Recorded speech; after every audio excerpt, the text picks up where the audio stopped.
Dracula. What we're talking about this whole month, we're talking about the difficult people in our lives and this heart of Jesus' famous Sermon on the Mount. Jesus has a lot of things to say about the difficult people in our lives. Today's topic, today's scary movie is Dracula. So I'm talking about takers. People who, it's too much, but it's never enough. I need more and more and more. So we're going to be introducing a lot of vampire trivia, things I discovered from the movie, as we unpack this. The first thing I want you to know about vampires is this. Number one, vampires cannot live without taking from others. Okay? Their posture to survive is to take and take and take. They must take. They're like parasites, but they take and they take and they take. It's too much, but it's never enough. Do you know anybody like that in your life? Who just want more, who just say, that's not enough, I want more. I need to be made whole again. I need satisfaction. I need more. Do you know anyone like that? Do you know anyone in your life that you would say, they're a taker? They just want more and more and more and more. It's too much, but it's never enough. There's a word called peace, shalom. It's a very important word. It's used throughout the Gospels. It's used throughout the Bible. The word shalom is a greeting now that says, peace be with you. But I want to unpack the word peace for a second, okay, with you all. Peace be with you. Let's go back to this word, shalom. Okay, shalom means wholeness, completeness, and well-being. Peace is not just the absence of conflict. Peace is not quiet. Peace is wholeness. So when you're wishing someone peace, you're wishing that they be made whole again. When someone is a vampire and they're taking and taking and taking, you need to understand that it's a heart issue at the very, no amount of stuff, no amount of satisfaction, no amount of temporal, any satisfaction in that way will make them whole again. There's a missing piece deep down, and they don't know what it is. But our prayer is that they be made whole again. Jesus is called the Prince of Peace. He's here to piece this broken world back together, to make people whole again. There's this story, and it's a warning. So before we talk about this much further, I want you to see this guy having a missing piece in his life, and Jesus is warning about it. It's in Luke chapter 17. Jesus is teaching in Luke chapter 17 about angels, and he's talking about heaven. He's talking about corrupt religious systems, how it's just stealing people blind. You know, classic Jesus stuff. And he's interrupted. This guy runs up to Jesus, and he's interrupting it's amazing teaching. It's like nails on a chalkboard interrupting a symphony. And he says, Jesus, Jesus, enough about what you want to say. I want to talk about what I want to talk about. I have the talking pillow. Jesus, make my brother give me half the stuff in our dead dad's attic. And Jesus is like, watch out. So this is a warning to us all. Watch out. To our Latino brothers and sisters, they would say, cuidado. Caution. Watch out. Be on your guard against all, say the word all kinds of greed. Life does not consist in the abundance of possessions. When people are takers, there's a piece missing. They're not whole as a person. They're not having a sense of well-being. So they take and they take, then they take too much, but it's never enough. Here's some practical things. Here's how you deal with takers in your life, okay? There are words that Jesus said. I'm borrowing them straight from Jesus. One thing you could say to someone, maybe you're in the middle of a fight and they just want more and more and more in the fight or the argument. Here's something you can say that can stop them in their tracks, okay? You could say this, what do you need? That's the question. That stops a vampire, a taker in their tracks. What do you need? No. What do you need? What do you need? And it's rarely more stuff. My prayer is that the Holy Spirit of God would whisper that question in your ear every now and again when you're wandering around Target. What do you need? Well, I need this thing on sale. No. What do you need to be made whole again? And maybe another thing you can say, and Jesus says this too, what can I do for you? What can I do for you right now? What can I do for you? What do you need? And what can I do for you? Usually it's not stuff that can satisfy this missing piece. Okay?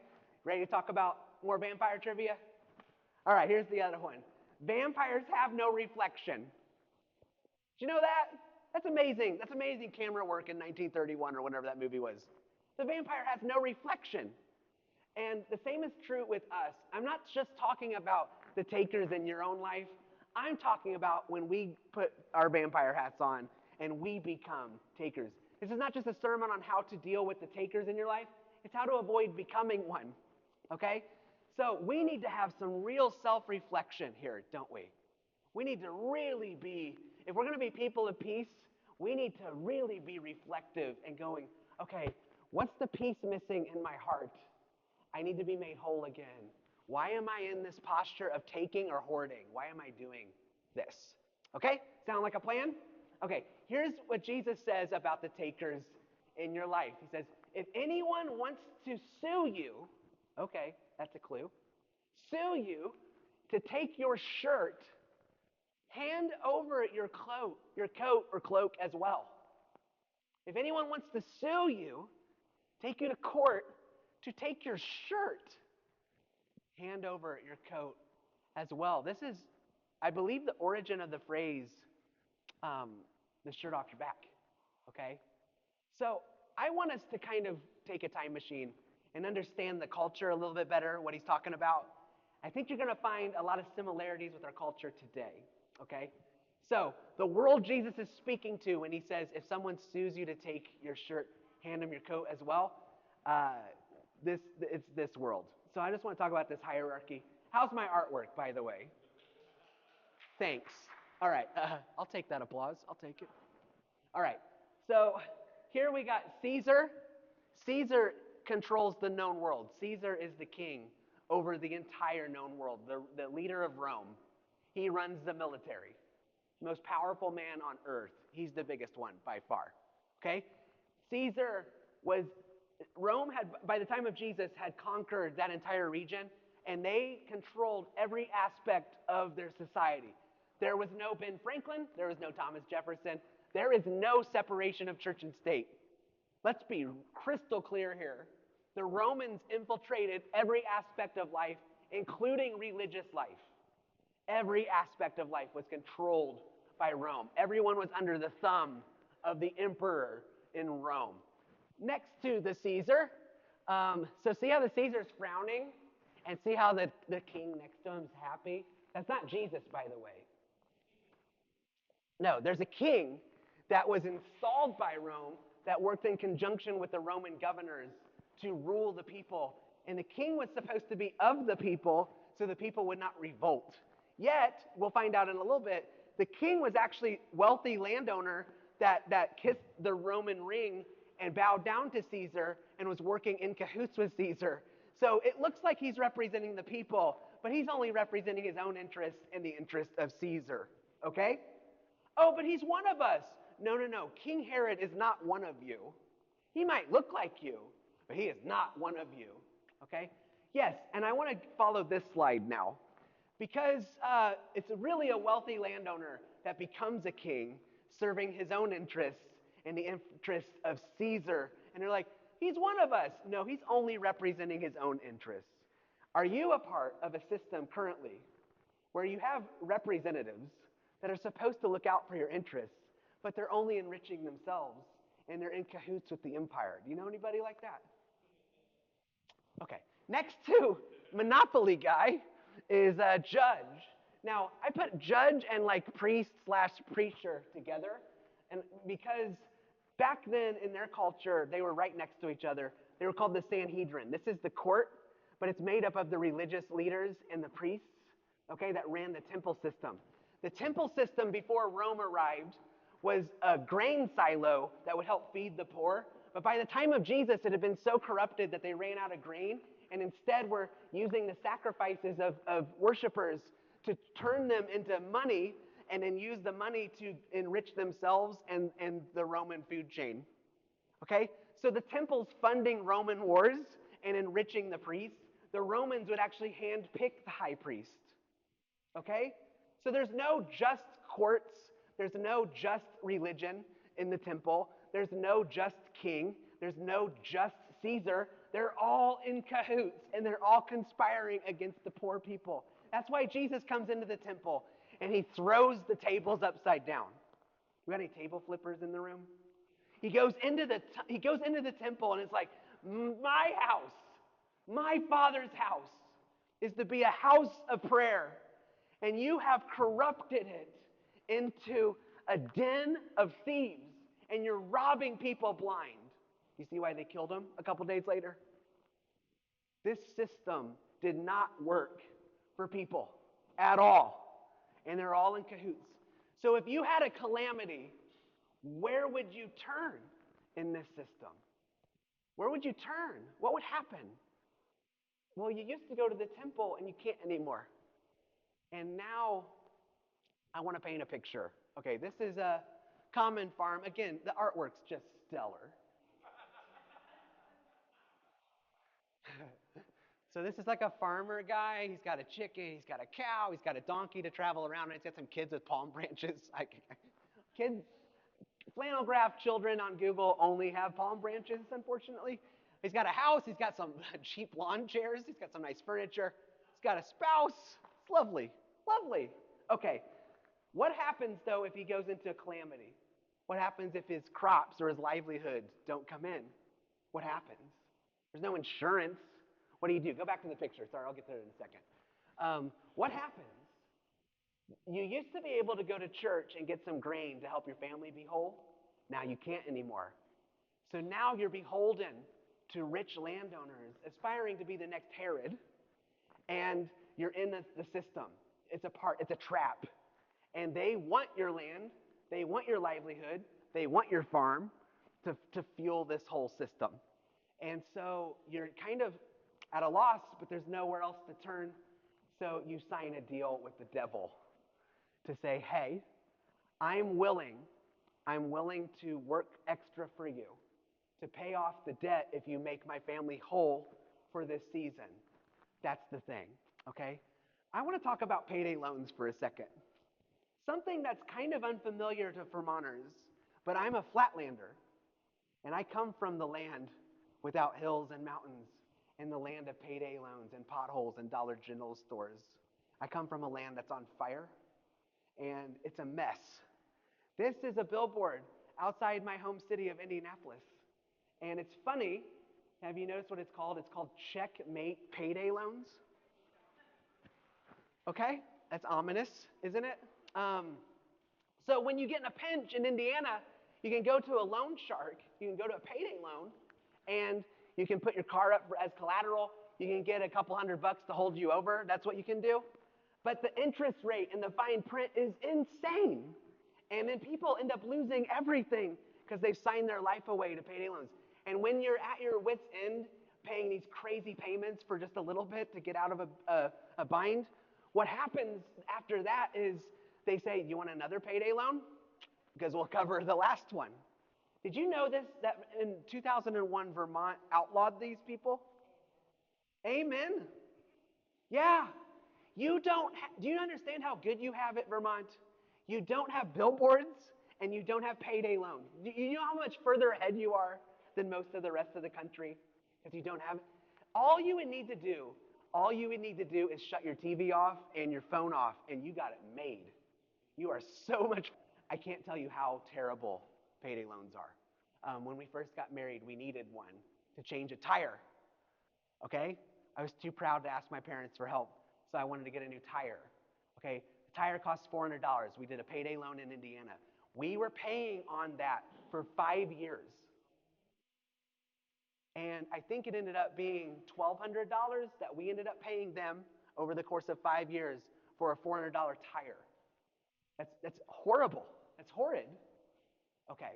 Vampire trivia. Number 3. Vampires need your permission. Did you know that? They can't cross a threshold. They can't cross a line. They need your permission to be invited inside. So the fine print that we don't read is allowing the vampires permission. So when we're signing up for these things, that you're giving the vampires permission, right? So there's this, yeah, here's a picture. This guy's now in debt, and he needs to work extra shifts on the rich guy's land after hours to help pay off the debt. That's what he's got to do now, okay? And he's not a good guy. And so he's got to pay off this debt. Just don't show hands, but how many of us feel the pressure to work extra shifts and overtime to pay off debt because we spent money we didn't have on stuff we didn't need? Or we were in a calamity and we had no one else to turn to? How many of us are in a situation like that where we're working extra and extra and extra and extra to pay off something like that? Let's talk about debt. American households owe nearly $18.4 trillion in debt. Just us. Credit card debt is now over 1.2 trillion. What's in your wallet? Nothing. Average household debt is now over $105,000 in America today. 22,000 on average per person in debt. That old proverb that says, the borrower is slave to the lender. Be careful who you're signing your life away to. He's a nice Monopoly guy. He's a nice vampire. I got some garlic-lined pockets. He'll be all right. No. So here's what happens. Let's just say the landowner says, you know what, working a couple of hours, that's not enough. I want more. What if he says that? I want more. That's not enough. I want more. Then what? Well, then the next step is this wealthy landowner would take possession of your land and your house. Let's talk about it. Okay. Evictions and foreclosures in America. 357,000 homes were foreclosed on last year in America. 7.6 million people, that's almost 3 million children, are currently facing the threat of eviction. Nearly 1 in 12 renters' households saw an eviction filing in the last year. These are higher numbers than 2009, by the way. Rent in Vermont is still up and rising at an alarming rate. We've traded houses, we turned them into hotels, Airbnbs, and we've turned our hotels into houses. That's upside down. That's weird. It's up 26%. This is pre-pandemic. No, it's higher than pre-pandemic stuff. It's just rising and rising and rising. So he takes possession of the land and the house, and then he says, though, that's not enough. I want more. Now remember, this guy's in cahoots with the judges, so he just goes to his buddy, the corrupt judge, and says, give me the land, give me the house, give me the stuff, give me the donkey. He's losing the donkey? Let's talk about it. The donkey. That donkey, though. I love that donkey. It had heated seats. It was almost 1 horsepower. I had 3 more I forgot, but I'm sick. Okay, so let's talk about car repossessions for a second. Man, some of us have faced this. 1.7 million vehicles were seized last year. Auto loan delinquencies hit a record in 2025. Average car payments have skyrocketed to almost $750 a month. That is insane. And the average new vehicle loan amount, $41,000. And you lose $20,000 of worth the second you drive it off the lot. But what if he says, that's not enough? I want more. I need more. More! What happens then? Again, just frame that and put it in the Smithsonian, that picture. Okay, so he's so generous, right? This landowner. He has now taken possession of their farm and now invited the entire family to live on his estate. They are now indentured servants. I think a better word for it is slaves. And make no mistake, that world is harsher than even the Americas in the 17 and 1800s. That they're run by Rome, okay? Harsh. This is harsh stuff here. They're living now. Now he has that ball and chain attached to him. The rich guy has all of his livestock, all of his stuff, all of his lawn chairs, his family, his children, to pay off a debt. Now, I know some of you are like, but didn't the Hebrews have really nice laws saying the maximum amount of time you could be in slavery was 7 years? No. The Romans came in and went, that's a dumb law. No, this is an indefinite thing. There's a parable of the talents in Matthew 25 where the guy who hides the talent goes to the master, and when the master comes back, he says, I buried it because I know you're a hard man who has harvested seed where he did not sow it. That's the situation. Hey, I know you took my farm and you're making so much money off of me and my family, so I buried the talent you gave me. Yeah, that's the situation. Slavery.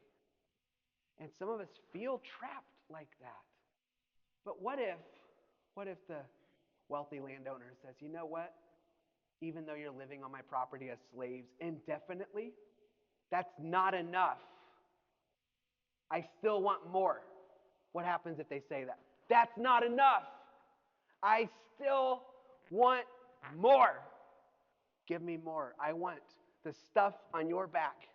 And then he goes to his buddy, the judge, and says, you know, it's not enough that he's a slave forever, and I have his house, and I have his land, and I have his donkey. I have all the stuff. That's not enough. I still want more. And then his corrupt buddy, the judge, is like, you know what? Yeah, let's do it. The stuff addiction we have. The average household credit card balance is now $9,000. The average annual percentage rate, 21%. So just some math here. Check my math, by the way. Paying the minimum payments at 21% would take 30 years to pay that off. And most of the stuff you bought is in a landfill. Lindsay and I, when we first got our hands on credit cards, when we were newly married, we were 22 years old, and we got credit cards. We figured it out, how to get them. And we got this brilliant idea to renovate our landlord's apartment. Went to Home Depot, put it on the plastic. Let's redo the backsplash. Let's do new lighting. Let's do new paint. The landlord's like, you are the best tenants ever. We put it on the credit card. One day we were sad. We went to the mall. We racked up nearly $1,000 worth of credit card debt at that mall, buying cool shoes, cool clothes. I did not pay those credit cards off until my third child was 3 years old. 10 years. What are we? The borrower is slave to the lender. And it occurs to me, though, that it's not just the credit card company saying, that's not enough, I want more. It was me saying, that's not enough, I want more and more and more. And I want to spend money I don't have on stuff that I don't need. Let's just say, here's some more vampire trivia. Vampires appear in multiple forms. Sometimes they turn into bats. Sometimes they turn into wolves. Sometimes they turn into rats. But they lure you in, don't they? Ever so subtly, they lure you in. And I don't know what billboard, what commercial, what propaganda lured you in. But we signed on the dotted line, and now you're slave to the lender. And you find yourself with a giant ball and chain, and you're going, oh boy, it started with me thinking that's not enough, I want more. And now I find myself in a system that says, that's not enough, I want more. So now, this guy's like, I want more. And I'm going to take him for even the clothes on his back. Let's have a diagram here of the average guy. Here's what we're doing. I'm going to talk about these 4 arrows here, starting at the bottom. Okay, you got your shoes. Yeah, the guy could sue and take his shoes. How petty would this guy be? The judge is like, sure, whatever you need, old friend. Take his sandals. All right, and then one up. That is the shirt. That's the thing that touches the body. It's not worth a lot. It's like whitey tighties. You don't touch. There's actually laws that did forbid. Don't take that. That's nasty. Don't sue to take a shirt. Are you crazy? And then just above that, that's tool belt. That's livelihood. How many of you find yourself working for something you're not passionate about? You feel like it's a dead-end job, but it's money. It pays the bills. Yeah, he's taking this guy's belt, his tools, his livelihood, his passion. And then up here, you have the coat. That is a hard line illegal. No one takes the coat. The coat is a person's identity. You can't take their coat. The coat is their identity. How many of us feel like we've lost ourselves because someone's taking us for even our identity? And we're just like, oh, I don't even know who I am anymore. You don't ever take the coat. The coat is the equivalent of a blanket at night. Don't take the coat. It'd be like suing to take the newspapers off the homeless guy in the park. You don't do that. How petty would you be? But man, let's just say this guy's like, that's not enough. I want more. Vampire fact number 5. The more you give in to a vampire, the more you become like one. The more you give in to a vampire, the more you become like one. Now, I know what some of you are thinking. You're like, hey, I have a lot of takers in my life, but they're not billionaires. They're not credit card companies. They're not debt collectors. They're not wealthy at all. These vampires, these takers in my life have nothing to show for it, actually. Yet they take and they take and they take and they say, that's not enough. I want more and more and more. What about them? What about them? Yeah, you don't have to be wealthy to be a taker, do you? You don't have to be a multinational corporation to be a taker, do you? Well, I think if we go off of this vampire trivia here, the more you succumb to a vampire, the more you become one. I think that this talks about just how susceptible we are to becoming that. And the takers in your life that aren't wealthy have probably been taken. They've been wounded. They've been hurt. They've been taken advantage of. And there's a missing piece in their heart. And that's why they have this posture of, that's not enough. I need more. Because they've been taken advantage of so many times. That's all they know anymore. It's fight or flight. It's, I got to have this, or I got to hold on to this. So here's the final step of this process here. This poor guy, he's lost everything. He's lost his farm, he's lost his freedom, he's lost his family, he's lost his stuff. And if that creditor still says, that's not enough, I want more, he can go to court and sue this person for his shirt. And so when Jesus says, if anyone wants to sue you for your shirt, give him your cloak as well, or your coat as well. He's talking about a process that's been going way too far for way too long. And I've left out an important detail about this whole process, and I've been saving it for this time right now, okay? So here's the role of the defendant in the process. He goes to court. If his posture in the court is that of humility and generosity, it's probably not going as far as the shirt, okay? The court of public opinion and even the most corrupt judge would still put a stop to it.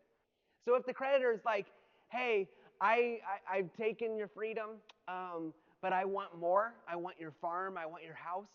If the defendant would simply go to court and say, you know what, not only do you have my freedom, not only do you have my house and my farm, I also, in a matter of good faith, would like to offer up my donkey as well. If he had just done that, this proceeding probably would have gone a little bit different. But instead, his posture is very likely of, I want to hold on to everything I have still in my hands. I want a death grip on everything I got. And I actually want to use this opportunity in court to get back what I've lost. So if the creditor comes in and says, and takes him to court, and the guy goes, sweet, I'm going to win in court my freedom back, or I'm going to win in court my farm back, or I'm going to win in court my house back, or my livelihood back, I'm going to win my donkey back. If his posture in the court is, I need to hold on to what I have, or I need to get back what I've lost, how many silly, greedy decisions have we made in the name of getting back what we've lost or holding on to what we have? Jesus says, though, if your posture was simply generosity of, hey, I know I've lost my freedom. Hey, I know I've lost my farm. Would you like my house too? Would you like my donkey as well? Would you like my stuff? I'm here offering it up freely. Jesus says, if someone sues you to take your shirt, give them your coat as well, because they're probably coming for the coat next too, right? So, so just think about how this could have gone differently if he was like, you know what? My posture is not going to be taking or hoarding. It's going to be giving. You want to stop a vampire dead in its tracks? Give. The antidote to greed is giving. Okay? The antidote to consumerism and all this hoarding and I need more. The antidote to that is simply generosity. You want to stop a taker in its tracks? Become a giver. Now, I'm not talking just about the takers in your life. I'm talking about avoiding becoming a taker and a consumer. Because a lot of the financial messes we get ourselves in is in the name of that's not enough. I want more. So Jesus says this, if someone sues you to take your shirt, give him your coat as well. And Jesus is saying, if someone is petty enough to sue you for your shirt, the last thing you can possibly say to that person is, hey, you must be very cold at night, so I'm going to offer up my coat as well. Obviously, you need it more than I do. Jesus is saying the way to stop the vampires in your life is to be detached from stuff to the extent where you are open handed and generous in everything. That's what Jesus is saying here. The only way to stop a vampire in its tracks is to be open handed and generous. That's the only thing left to do. So, as Jesus said, watch out, okay? Watch out. Be on your guard against all forms of greed, both foreign and domestic. So, that brings me to my final vampire trivia here. The only way to truly stop a vampire is a crucifix. A crucifix wards them off, okay? Stick a cross up and go, get out of here, vampires. Or the other way is to drive a stake through the heart. So I don't know the takers in your life, the Draculas in your life, what the bigger threat is. Maybe you are trying to follow Jesus in everything you're doing and you're trying to be generous in everything you're doing, but they just can't stop taking. They just keep coming for you. They just keep saying, that's not enough.